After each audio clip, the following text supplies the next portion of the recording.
Open Conference. Kani-kanina lamang nanalo ang Bangko Perlas kontra Team Motolite sa kanilang serye for the Battle for the Bronze, which sets up a titanic collision between two champions dito po sa inyong PVL Open Conference Championship. The defending Open Conference champions versus the reinforced champions. A team that is looking for its second straight Open Championship and a team that is looking for back-to-back conference championships. It is the Creamline Cool Smashers versus the Petro Gazz Angels. Lahat pong yan mapapanood nyong live dito po sa Liga and of course available in high definition on Liga HD. And our online platforms are ready for streaming. Of course, PremierVolleyballLeague.com, iWant Sports, and on sports.abs-cbn.com/livestream/PVL. For ABS-CBN Sports, I'm Boom Gonzalez. My partner, as always, Mosey Ravena. Our panel at large, Janine Choi. We're color coordinated. We're looking bright on this rainy Wednesday evening, and we're ready for PVL 2019.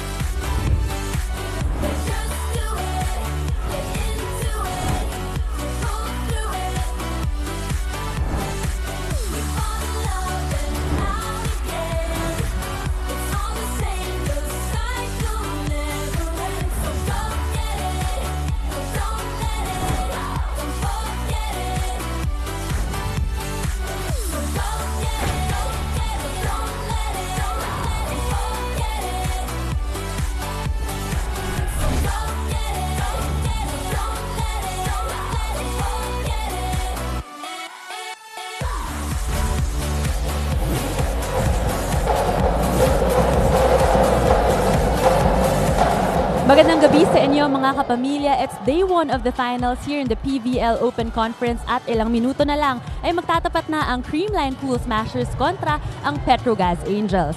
Para sa koponan ng Petro Gazz Angels, they easily dispatched Bangko Perlas after sweeping them both in Game 1 and Game 2 of the semifinals, therefore getting the first ticket here in the finals. Ang Creamline naman lost set 1 of Game 1 to Motolite, but they showed dominance the rest of the way, therefore getting the return ticket here in the PVL Finals. At hihimay-himayin natin yan yung mga laro na binanggit ni Janine. Mosey, it's been a long conference, itong Open Conference. Nakarating rin tayo dito sa ating game number 1. And there seems to be like a psychological advantage dito sa Creamline. Walang talo. They're looking for some sort of historical record at dalawang panalo over itong Petro Gazz Angels in round 1 and round 2. Well, Boom, ikaw na nagsabi, di ba? It was a long conference and for someone to sweep it, di ba? Talagang yung dominance doon, kita-kita. Well, in their first 2 games sa eliminations nga, nanalo ang Creamline over Petro Gazz. And mostly, dun sa scoring department, it was really Creamline who topped. Like, pagdating sa attacks, 48 points sila in both games. Right. Walang Petro Gazz naman 31 and 43. Pero pagdating sa blocking, nung una, pantay pa Boom eh. Pero nung pangalawa, lumamang na ang Creamline 7-4. Pagdating naman sa aces, ito kasi yung mga important skills natin. Right. Pantay sila nung umpisa, pero pagdating sa second, ano kaya? Pero pantay pa rin sa aces. Because pareho nilang advantage. Specialty, yes. Pagdating sa services. But yung points of errors, normally, sa 2 games na yon, Petro Gazz always comes out on top. So they're always forcing their opponent, which is Creamline, to commit more errors. Now you look at those 2 games, nakita nyo yung mga scoring natin dyan. Isang set pa lamang ang nasusungkit ng Petro Gazz Angels dito sa Creamline Cool Smashers. Kaya natin nasasabi na may psychological advantage. And let's not forget, in the second game, wala pa si Eliza Valdez in that game, because she's top scored in the first one, but it was Gemma Galanza who top scored in the second one without Eliza Valdez and Gia Morado. Ang maganda nating malaman, Janine, going into any series, finals man o hindi, lalo na ngayon championship, is an injury update. Healthy ba itong dalawang kupunan na to? How is the health status of Creamline or Petro Gazz? Okay, boom. Let's start with Creamline. Para sa koponan ng Creamline, everyone is entering this game at their 100% healthy except for Eliza Valdez, who is suffering from a bone bruise on the outer side of her right foot. Sinabi niya, I'd like to think coming into this game, I'm at my 100%. Kaya sinabi niya, in this game talagang masusubok yung mental toughness niya. Lipat naman tayo sa Petro Gazz. Same, everyone is coming into this game healthy. Janelle Cheng, who recently suffered from a hamstring strain last September, sinabi niya na, currently, I'm at 90%, I'm ready, and I'm good to go. Kaya naman mga kapamilya, to those of you who want to send their get well soon messages sa inyong mga idol, i-tweet nyo lang kami at ABS-CBN Sports at gamitan ang hashtag na PVL2019. Also, check nyo na rin ang aming official Instagram account at ABS-CBN Sports. Make sure you keep up to date on all things about the Premier Volleyball League by visiting the country's #1 sports website, sports.abs-cbn.com. Also, please like, share, and follow our official Facebook page. We are now at 993,013. Malapit na boom! 1 million na tayo. Konting, one championship series yan. Sagot na natin lahat yan. Janine, thanks for the update. That's a fantastic update going into game number 1. At marami pang updates si Janine Choi as our panel at large. Iikot siya dito sa loob ng Philoil Flying V Center. Kami naman ni Mosey magbabalik para pag-usapan yung huling dalawang laro nitong Creamline at ng Petro Gazz, and may mga kakausapin din tayong mga kaibigan natin at mga paborito nyong atleta at manlalaro dito sa inyong PVL 2019.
Ilang minuto na lang at magsisimula na ang ating game number 1 ng ating finals ng iyong PVL Open Conference between the Creamline Cool Smashers, the #1 team of the league and undefeated and defending champions, kontra ang Petro Gazz Angels, the #2 team in the league and ang reinforced conference champions. Bago natin simulan ang ating game number 1, pag-usapan muna natin ang mga pinanggalingan nitong Creamline at Petro Gazz. Of course, we're coming from the semi-final matchup. We talked about the dominance of Creamline throughout the elimination round. Nagpatuloy yan, Mosey, pati sa semi-finals. That is right. Naipanalo nga nila, no? 2 games lamang ang kinailangan for them to get into the finals against Motolite. And pag napapanood mo sila, they just become better and better at each and every game. And at testament to that also, nung nawala si Eliza, parang ganun pa rin ang nilaro nila. So yun naman ang testament of a deep bench for Coach Tai Bundin.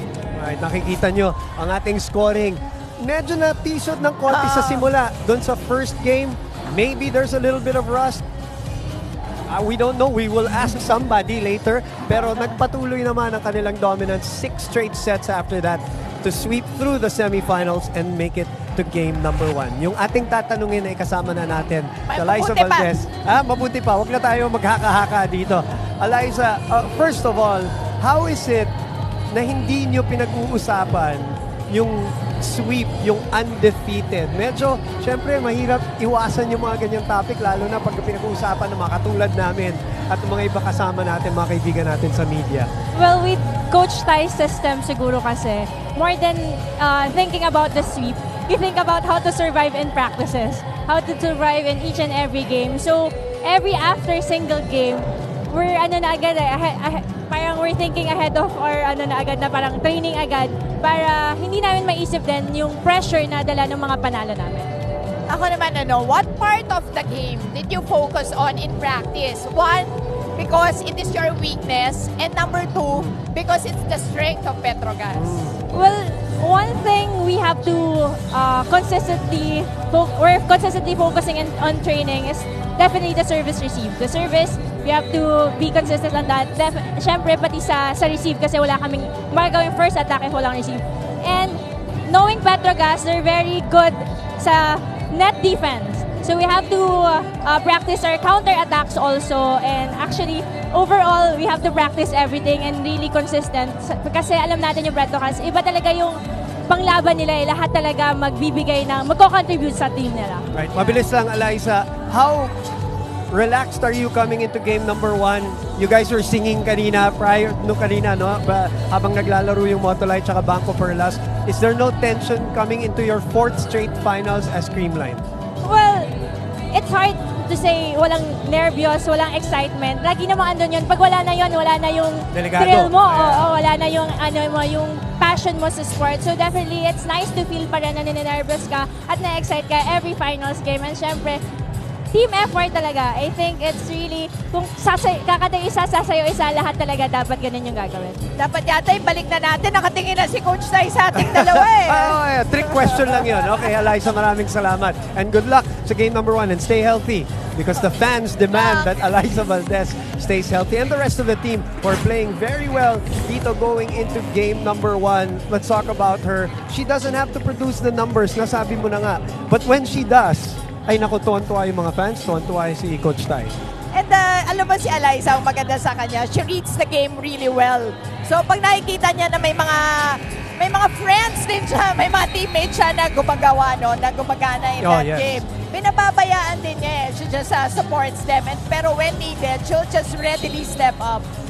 And the semifinals is always, one of those playgrounds na talagang nagse-step up. Nakita nyo naman, 20 points, 15 points. And that is the day after she came back, di ba? Right. From their training. At we'll talk more about that as the game goes along. I'm sure we will mention her name a lot in this game number 1. Pero, magfo-focus naman tayo sa Petro Gazz Angels sa aming pagbabalik dito sa PVL 2019.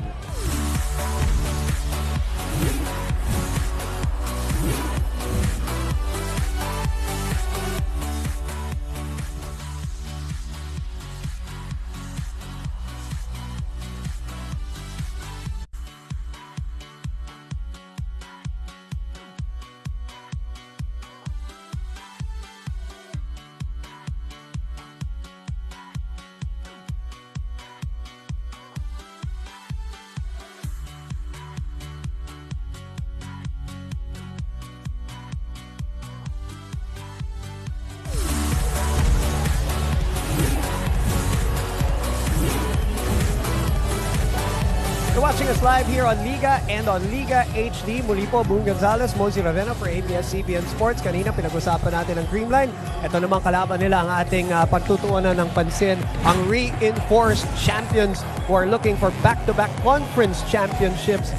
Mosey, ang talas nila nung semifinals. Ang ganda nung inilaro nila. Grabe yung show of dominance, gearing towards the finals nga. And really so organized. And you like what you saw, yung parang ang ganda ng tinatakbo sa loob, offense and defense. Yung alam mo na nagpe-prepare for something bigger. And then obviously, medyo hindi madaling kalaban yung Banco Perlas, Mosey. But you saw or you see it in your screens right now, after that first set nung game number 1 and game number 2, ay hindi na nga umiscore ng malaki itong Banco Perlas. At alam mo, Buma, they swept all scoring skills doon sa game nila. So, yung parang needs to say na grabe yung preparation. Yep. Yung pre-game nila, preparation for that, coming into that semifinals match. At tatanungin naman natin ngayon ay yung preparation nila coming into the finals dahil tapos na yung semifinals na yan. And Paneng Mercado, our colleague, is our guest dito sa ating panel. Paneng, maraming salamat. With what you showed dun sa semifinals, yung sinasabi ni Mosey, yung dominance, yung sharpness, can we say na medyo dumadating kayo sa peak dito sa Open Conference? I think naman kasi ang haba ng conference na to, right? So hindi natin alam kung kailan magpipick yung mga teams. Pero kami, as in tinutuloy lang namin yung training namin. May times na mahirap, may times na light, na mahirap din. Pero ang ano namin is work hard lang talaga and magtiyaga. Paghirapan lahat na mag-start sa training at up until the game. Well, obviously, they're looking better in the semifinals, but in the eliminations, you lost both games to Creamline. So coming into the finals, saan ba nakafocus yung practice papunta rito? Yung focus namin actually sa service reception and at the same time yung blockings namin. Kasi yun yung, we know na yung Creamline malakas mag-serve yan, ang lakas ng mga spikers nila. So yung depensa talaga namin, paghihirapan namin, magsimula sa blockings, tapos yung floor defense namin, dapat organized kami all throughout. Okay, mabilisan lang pa din. This conference has been a conference of proving doubters, diba, naysayers, dahil nga coming from the championship with two very, very good imports.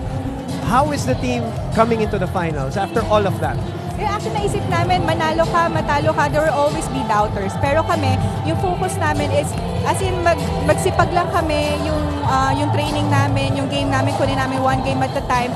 And dapat magtulong-tulong kami as one team. Huwag namin isipin yung sarili namin, isipin namin yung team namin, kung paano namin mapapanalo yun as one. Maraming nagduda, Mosey, pero ito, nandito sila sa finals. I was gonna say, parang bakit ka ba magdududa na sa finals na sila, diba? Parang proof na lahat talaga. Mataas ang kumpiyansa. Maraming salamat pa rin. Good luck and stay healthy Thank for the finals of the PVL Open Conference. Paneng Mercado, of course, joining us here on the panel. I mentioned that kasi, Mosey, obviously, malaking scorers yung nawala sa kanila. Napag-usapan na ng lahat ng mga colleagues natin yan. Ano? But going into this finals and semifinals, yung kanilang wing players have delivered. Andyan si Paneng, andyan si Sabete who's playing so well, and of course, si Jovelyn Prado. And Sabete and Prado were the ones who, kumbaga, suffered, quote-unquote, in terms of the court time when the imports were in town, That's right? right. And exactly what happened to Gemma Galanza on the side of Creamline, Creamline, diba? correct. Pero ang gagaling nila because they were just so ready. Diba? Nung nilagay sila uli, parang wala kang na-miss eh. Correct. Ganun pa rin yung laro nila. In fact, they just got better and better every game. At nakakatuwa lang doon sa sinabi kasi ni Paneng, halos pareho sila ng sinabi ni Eliza, diba? Yung talagang service receive, saka yung depensa, yung isa nga lang net, yung isa naman floor. Diba? Nahalata mo yung dalawang matalino, yung dalawang veterano, and very high IQ volleyball IQ yung mga nakausap natin. Paneng Mercado and Eliza Valdez. Creamline versus Petro Gazz. Game number 1 live po dito sa ABS-CBN Sports. TJ Tronic spinning live inside the Philoil Flying V Center. We'll get to our championship series when we come back dito sa inyong PVL 2019.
Presenting our officials for this match.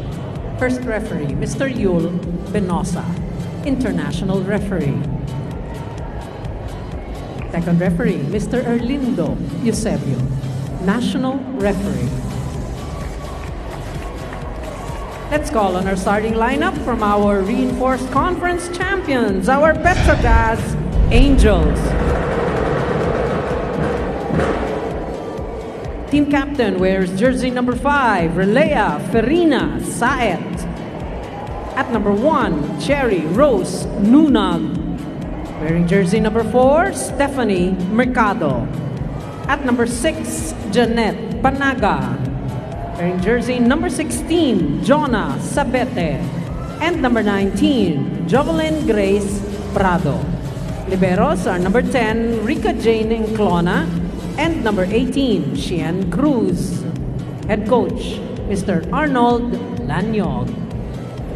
Calling on our defending champions, our Creamline Cool Smashers. They're led by their team captain that wears jersey number 2, Alyssa Valdez. At number 5, Risa Sato. Wearing jersey number 7, Michelle Teresa Gumabao. Number 12, Julia Melissa Morado. Number 13, Celine Domingo. And number 15, Jessica Margaret Galanza. Liberos are number 11, Kyla Atienza, and number 22, Melissa Gohim. Head coach, Mr. Anusorn Tai Bundit. This is match number 78.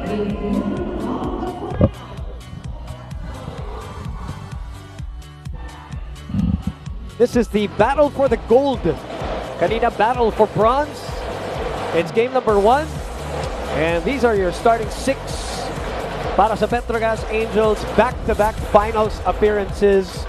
For all the doubters and naysayers, they're back in the finals in an all-Filipino conference. At ito namang Creamline, alam naman natin, consistently there 4 straight and looking for their 2nd straight open conference. Dito po sa Philoil Flying V Center at magsisimula tayo. Mahaba kagad na rally mukhang pupuntahan natin dito. Do we expect a lot of this, Mosey? Long rallies or do we expect short, explosive bursts? Kasi kanina, Motolite Bangko, daming mga long, very exciting rallies. That's right. Kahit nga 3 sets lang yun, nakakaba rin diba? Haba nyo laro. Well, here, if na-execute nila, no? Kasi in the pre-game, sinabi naman nila yung mga strengths and weaknesses nila. If nagamot nila yan at malabas nila yan, ay, nako, boom. Sigurado, mahaba tayo. Diba? Because, well, it started with that break floor defense dito na galing sa Petro Gazz, which is what they worked on before coming into this ballgame. So, kung magpapatuloy-tuloy yan, dahil, alam mo, tignan mo, tao per tao match up. Kayla Atienza, and you have Cruz and, on the other side. Tapos open, yun nga, binanggit mo kanina, di ba? Yung Prado and Sabete, tapos kabila Galanza, Alaysa ka, di ba? Valdez, so yung mga little things kayo nang kailangan, chess match to, sigurado, for both coaches. Coach Arnold Lanyog and Tai Bundit, both champion coaches dito sa inyong Premier Volleyball League. The perennial multi-MVP, Alyssa Valdez, gets us going for this round. Magiging factor dito yung middles. Diba? Magandang panuurin yan. Kung merong magka-cancel ba o merong mangingibabaw. Tienza. And this is a girl who's on fire really and benefited not only because it's all Filipino dito sa Open Conference, but benefited dun sa 5-game absence ni Alyssa Valdez, whether it's for national team training or yung kanyang foot injury.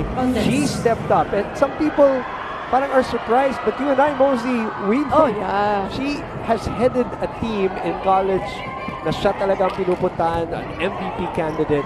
So it's no surprise that when given a chance, Gemma Calanza will shine. Well, we've seen her grow, including her, diba? Including her game. Kaya alam mo na, kaya naman niya talagang gawin yun. She got better under Coach Air, and she has gone to another level with Coach Tai. And she looks like she's in the best shape of her life too, Mosey. And yung composure na when you see her inside the court. Mature na, no? Hanks. Calanza na naman. Atienza nandun for the pickup. Humabaw, who's also had a spectacular open conference, by the way. Pa yan, yung mga opposite players natin. Yun nga yung mga little bit of adding mga little things in the game Yun ang magmamatter dito sa match na Ito, long rally na kagad. Ito na yung sinasabi natin. Walang babaan ng bola. Paneng with a power tip. Guides that ball to the middle. And it is 2 who will be serving 4. So we bring back ang ating third member of the panel, Janine Joy. Boom at Mosey, ang pinakabata sa koponan ng Cool Smashers na si Gemma Galanza ay talagang excited na excited ng maglaro dito sa PVL Final. Sinabi niya excited siya sa magiging connection nila ni Gia Morado sa loob ng court. Because throughout the course of the season, ang kanyang ate Gia ay talagang andyan para gabayan at tulungan siya. At sa mga pagkakataon na naging off si Gemma sa sets na binibigay ni Gia, laging andyan ang kanyang ate para tumulong. Minsan, binibigyan pa siya ng tips sa dapat mas mataas pa daw ang talon o minsan bilisan pa ang galaw. Masaya si Gemma sa pamilyang nahanap niya sa Cool Smashers because sinabi niya na dagdagan pa daw ng extra 13 na ate na laging handang tumulong at payuhan siya. Balik sa inyo, Boom at Mosey. At yun ang naging kaibahan, no, Janine? Nung sa Adamson siya, na siya yung number 1 girl. Siya yung ate. Siya yung ate. Dito, ang dami niyang ate na, ang dami niya natutunan. That's, you know, she right now has 226 points. She is 60 points more than Gumabaw and Eliza Valdez. Let's just put it that way dahil nga nawala nga si Eliza obviously, but she is the leading scorer now of this team, especially during the absence of Eliza Valdez. And credit the way she thinks, no? Yung nakikinig. Kasi Right. diba, yung parang she listens to all of them and respects yung ano nila, no? Yung siguro mga inputs nila sa kanya. That's why she's she's playing great. And she's playing on top of her game, at the top of her game. Speaking of on top, pumatok ng gusto dito si Jonas Sabete. Si Sabete naman, you know. Great story. Yes. Such a great story for her. And I love the way she evolved. In probably one conference, ito na yung pinakamalaking from last conference. Nakikita na natin siya slowly. Nakikita mo na yung potential. At, Kasi siya yung inuhugot ni yeah. Coach Arnold from the diba? bench. Right? Correct. Pero this conference, Diba? Nag-ibang level talaga. Oo. And something to prove, not from the UAP, not from the NCAA. So talagang naging motivational factor niya yung to become one of the better players in the PVL na hindi galing dun sa dalawang liga. Pero ngayon, namumuna itong Creamline Cool Smashers, 7-4. Michelle Gumabaw, as we mentioned, one of the top scorers para dito sa Creamline. Michelle Gumabaw has a total of 165 so far. As Sabete sends that to the net and an early start para sa Creamline. They look sharp. 8-4 ang ating talaan.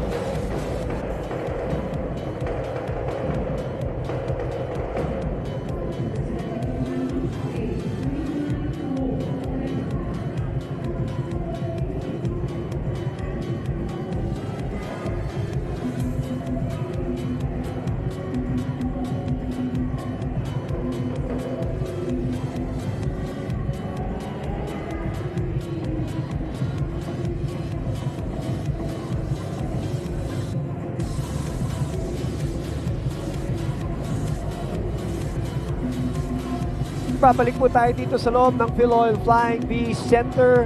Mga fans ng Creamline Cool Smashers, full force kahit na maulan on a Wednesday evening. Hopefully everybody's okay and safe and sound. And thanks for watching us. As ang fans naman ng Petro Gazz Angels ready to fight back dito sa ating first set as they are down by 4.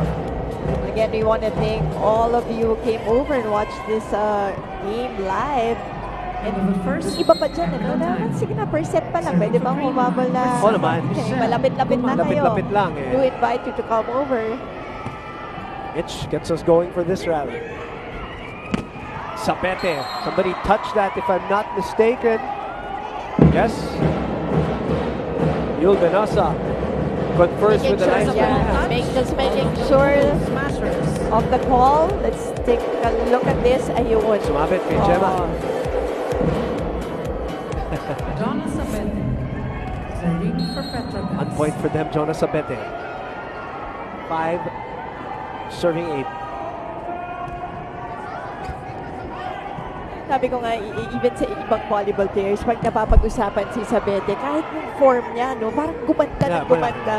And I think it really has a lot, obviously the technique nandun, no? Pero it has a lot to do also with Lanza off the kumpiyansa net, talaga. And the experience that she has right now, di ba? Kasi ang dami rin niyang laro, labas, pasok, alam mo, binubudot lang. Pero minsan yung talaga crucial part of the game. So all of those, all of those things, nakatulong talaga in her game. And probably kaya pumapasok yung kumpiyansa. Eto, ang mataas talaga, kumpiyansa. She scored 25 in their second meeting in the elimination round when Eliza Valdez was out. And look at Gemma Galanza go down the line. Pinadaan, andita lang yung space na yan between she and the antenna. Napakahirap. She also is the fourth best server. So, that's one of the things also na anuhin natin, yung na-develop niya yung kanyang all-around game. Well, si Coach Tay, alam mo naman, pagdating sa service, yan ang first line of defense niya talaga, offense niya. That doesn't cross. Quick point, mapupunta dito sa Creamline 10-6 sa ating game number 1. Coach Arnold Lanyog will call a quick timeout here.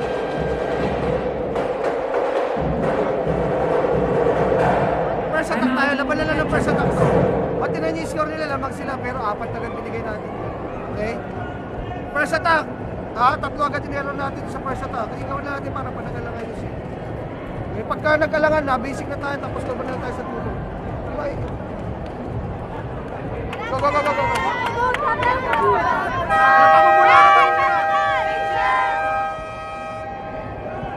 Mozi, ano yung sinasabi ni Coach Arnold Lanyog na first attack? What does he mean? Can you put it in context sa atin? Lalo na kung may mga bago tayong manonood ng volleyball. Sinasabi niya yung first attack nila. Well, alam mo siyempre, kailangan niya I'm sure coming in here, prepared yung mga yan. May game plan yung mga yan.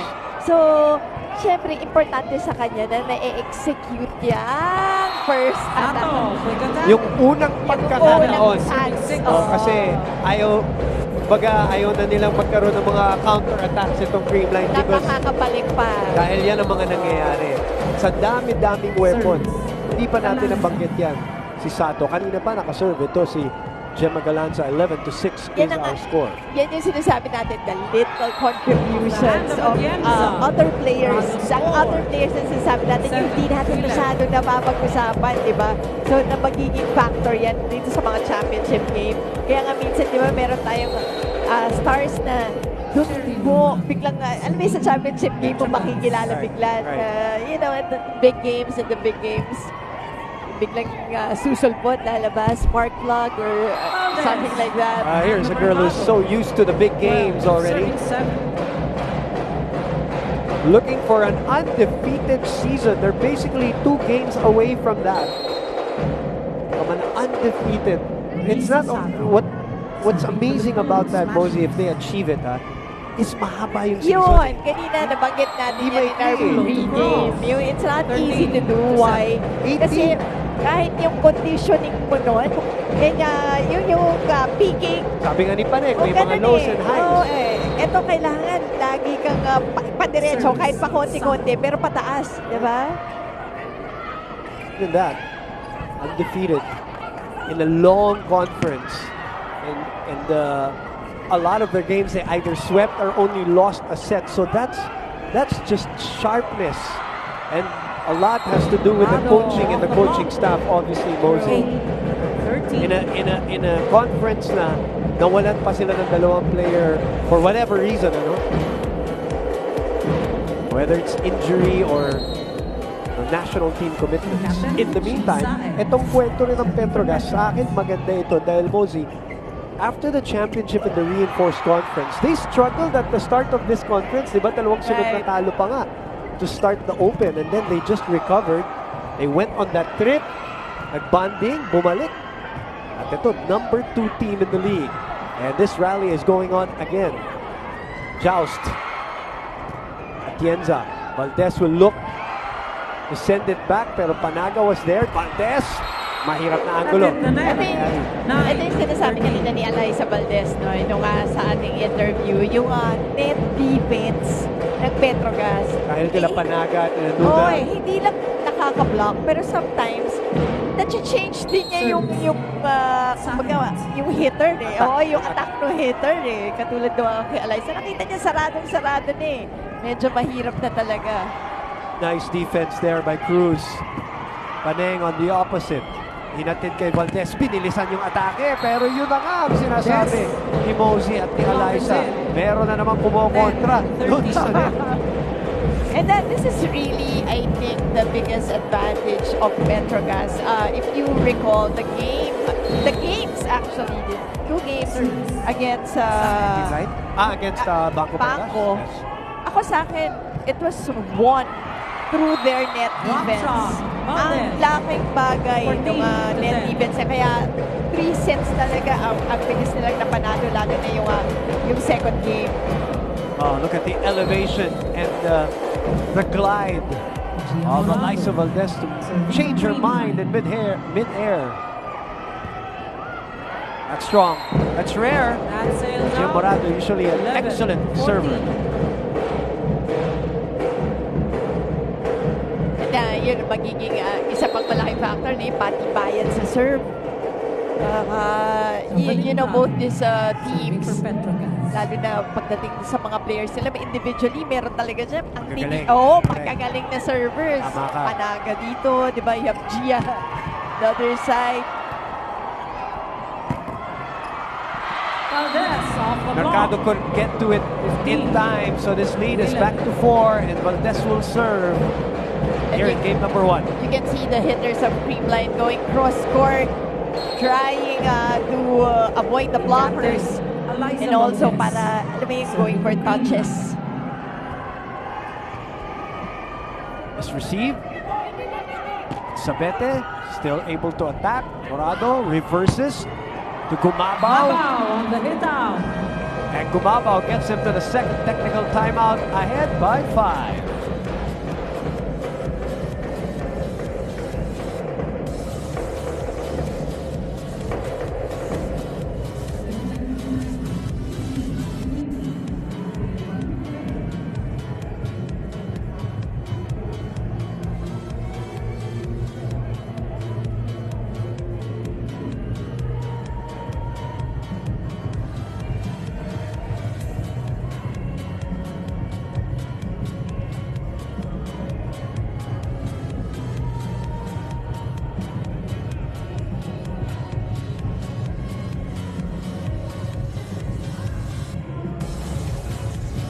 DJ Tronics is inside the Philoil Flying V Center entertaining this very good and noisy crowd sa loob ng ating arena.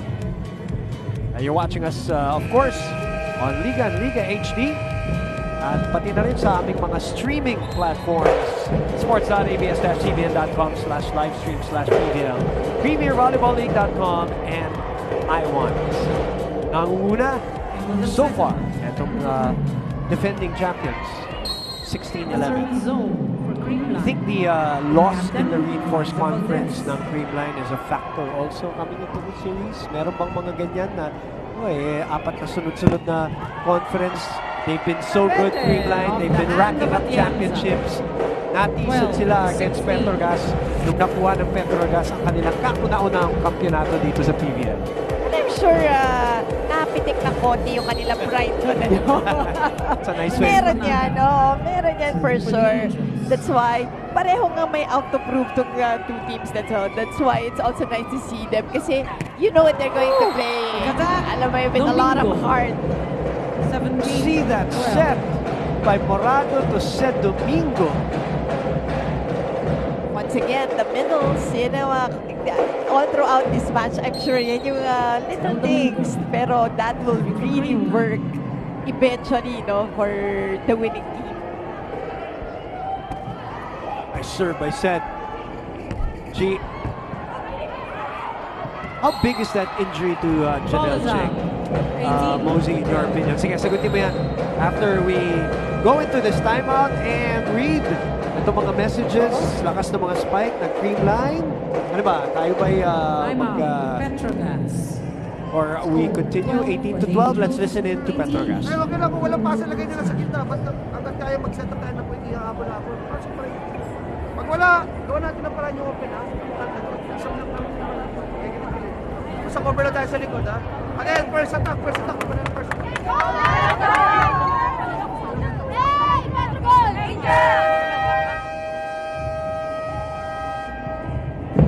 18-12. Ang ating talaan, question to Mosey about ito, basahin muna natin mga tweets. Lakas sa mga spike ng Creamline. Hindi ko alam kung may 6 points up for the Baka konti. Medyo, Pwede, medyo. oo. galit gigil. Oo, ito, habang pa Angels, of course. They're just in the first set, pero maayos naman ang nilalaro pareho. Just booked off this day para lang mapanood ang laro ng Creamline na idol on this Gemma Galanza. Go for the championship and MVP Gemma Galanza. Galing ring. Pwede naman talaga. So naman, di ba sabi ni Eliza sa kanya, to her, di ba? Yan ang MVP candidate. Ano Even kasi, in her last year, I remember in Adamson, Coach Air was saying that she wanted Gemma to be a strong MVP candidate. kasi when you see her game, plus, idagdag mo na yung attitude niya, no? Right, To the game. Right. Yung ipasa mo, ilabas mo ito sa On the pattern. angle. Pero pag pinasa mo, you'll get talaga, you'll really get her 12. game. Oh, kasi- Yung full force, no? And you like that as a coach. Kaya siguro kahit yung mga coaches feel, this girl really deserves it. And diba, any award that she will get. Oh, tama ka, Mosey. Kahit Dahil MVP pa yan, diba? at the start of the Open Conference, hindi nga siya masyado, di ba? Parang pabugso-bugso. At galing nga Galing. dun sa last conference na hindi Right. halos, Hindi diba? halos. So, Pwede. no, that's so hard. 20. Na kailangan full blast ka agad. Substitution. Balwalwa 5 out. 8. and Sheng are coming back in. So, back to my question. Ngayon na Sheng. nagpakita na. General, how big was that? Because we know that siya yung kanilang starting setter nung championship nila in the reinforced conference at the start of this Open Conference. That's really big because yun na nga, as per experience, alam mo na siya yung ginagamit pag mga big games. But, the same manner, sa G-side naman, hindi mo Oo naman. hindi mo naman tatawaran din Parang ang experience. Kaya nga sila parang sa akin kahit kung ano man time na ginagamit ni Coach Arnold, kung meron ba siyang in his head no, na time, wala sa akin yun pareho kung mas konti ginamit ni G, pero the same lang yung nako-contribute nila sa team. Kumbaga pareho silang kailangan ni Coach Arnold. Right. Umabaw reaches over. Umabaw gets the point on that joust. 21-14 alert at the net. And it will be Mitch who will serve after getting this point. Pakalalim nitong dalawang koponan na to. Serving for the It is no surprise that they're the ones who ended up also in the championship. That's true. But they look, yung composition ng team, they look different, pero parehong malalim. Correct. Tama. Cheng reverses. That is wide for Jonah. Better trying to go down the line. Why did that try though? Ito lang nga siguro kung may konting factor. Because in the last conference, sabi nga natin, the first time ang Petro Gazz na nasa championship, may dalawa silang imports and Sabete was sparingly used. Very, So, kung sa championship experience, diba, kung kumbaga may konti lang siguro nga, hindi masyado experience si Sabete. Disadvantage. A little bit siguro. Kasi kita mo naman yung mga makakalaban niya, syempre, napakalalim ng experience sa finals. But that's all well and good. Umabaw. Bumato na. Pero I like that when I see Sabete, she just goes all out. Yeah. Diba? Yung each and every, Fighter, hataw lang diba? Paano lang na paano. That's a 10-point lead now. Creamline now Wow, at bumakabigla set yung point ating advantage. laban dito sa game number 1, 24-14. Creamline, their dominance is continuing. Their psychological advantage, Mosey, namamayani pa rin. And you can see, body language. Yep. Mas relax ang paglalaro ng Creamline in this first set. Corrado Medyo tight with the 1-2 play. paglalaro ng Petro Gazz. Kaya yun yung tanong ko kay Eliza kanina kung how relaxed are they going into game number 1? Well, so far, so good. They win by 11 points, Mosey. 25-14 in game number 1.